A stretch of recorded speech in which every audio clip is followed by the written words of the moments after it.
Okay, this is the road to my driveway. It's pretty long.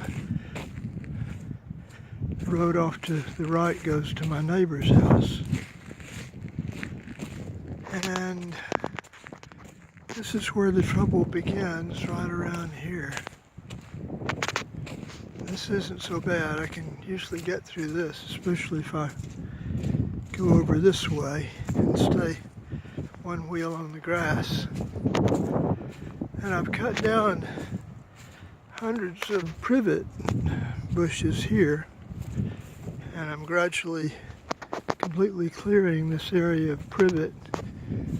You can see some of the residue in the road. I put it down there. That's a big deep ditch that is covered temporarily with privet branches. I'm planning to clear all of this. And here's the first trench. It's not the worst, but it's a trench, all right. There's some privet I need to clear away.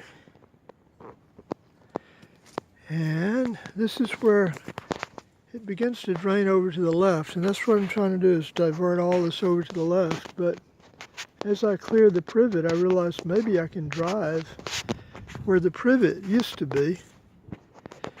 Here's my mighty wheelbarrow. Okay, that's the first place it goes in. I've covered it up a good bit. Here's the second place it goes in, to the drainage ditch on the left. And here's the road. And this is where it gets pretty treacherous, right down through here. Oh, and by the way, see this giant tree? It's always dropping branches. And see where the road's tapering off? I'm going to get down in this little ditch here.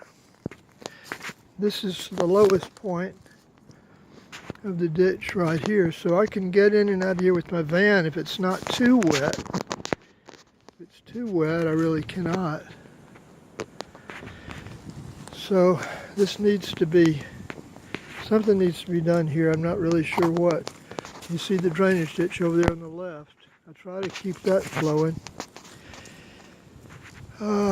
Okay, we're gonna take a little temporary hiatus. I'm going to turn it off and then turn it on again a few hundred feet down the road.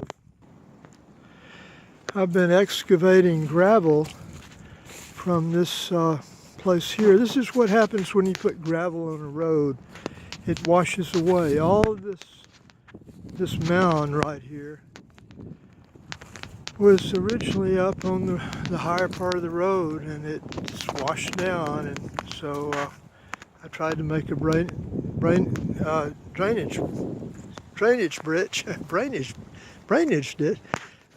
ditch, and there you see it goes down into the adjoining pasture. So if I can keep that clear, it keeps this part of the road from eroding anymore, but this road is pretty well eroded. And anyway, these branches, here's another giant oak tree that's always dropping branches. So I'm going to cut it off again. Well, I'll go ahead and walk. This area is usually pretty clear. It is, there's one neighbor's pasture. They mostly use it for a hayfield. The trouble is I'm the only one that uses this road unless a hunter comes down or Alabama Power comes down in their gigantic vehicles, and they really destroy anything that I do with their giant trucks. So they'll even go over in a pasture like that and make big holes in it, and they don't care.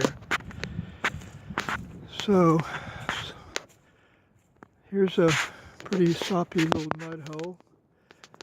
Sometimes I can go around it by riding with one wheel here and one wheel there, straddling this right pond. This road is quite old. My neighbor Presley was born down this road, and he's up in his 80s. He's born in the early 30s, I think 32 or so. And his parents had farmed this land long before he was born. So it's an old road. The original level is easy to see when you get a little bit further down.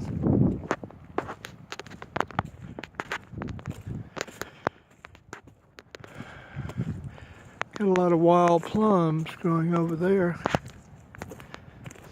And again, neither one of the sides of this road belongs to me. It's just the way that I get to my land. And after I get through these two people's lands, I have to go through another person's land, Presley's land. And then I finally reach the mouth of my driveway, which is still on Presley's land. And then finally I get to my driveway. Okay, here's another bad spot, and I've been working on this,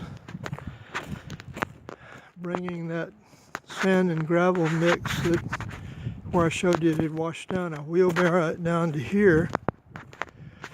You can see that spot in the middle. That's all sand and gravel I've hauled down here. And then I cleared this area near the fence. It was full of vegetation, and I cleared that back so I could put my left wheel here and put my right wheel there and straddle this deep trench here. There's another trench, muddy trench over here. So the last time I got stuck, it was right here. One wheel was right there where my foot is, and the other wheel was right up here, I think. So I really need to put some stone along here and along the middle, I guess, or get a helicopter. You know, helicopters are always an option for some people. Not for me, really. Oops, there I go down in a hole, see? You have to come through here at a pretty fast clip. So that's the worst of the road. You can see where I've still cleared along the fence line, and then I rejoined the original road right here. Showing it from the other side, I'll go, and you go way on down there, and you finally get to my driveway. It's about 400 more feet. All right, I will go back this way just for the fun of it. See that beautiful little pond over there?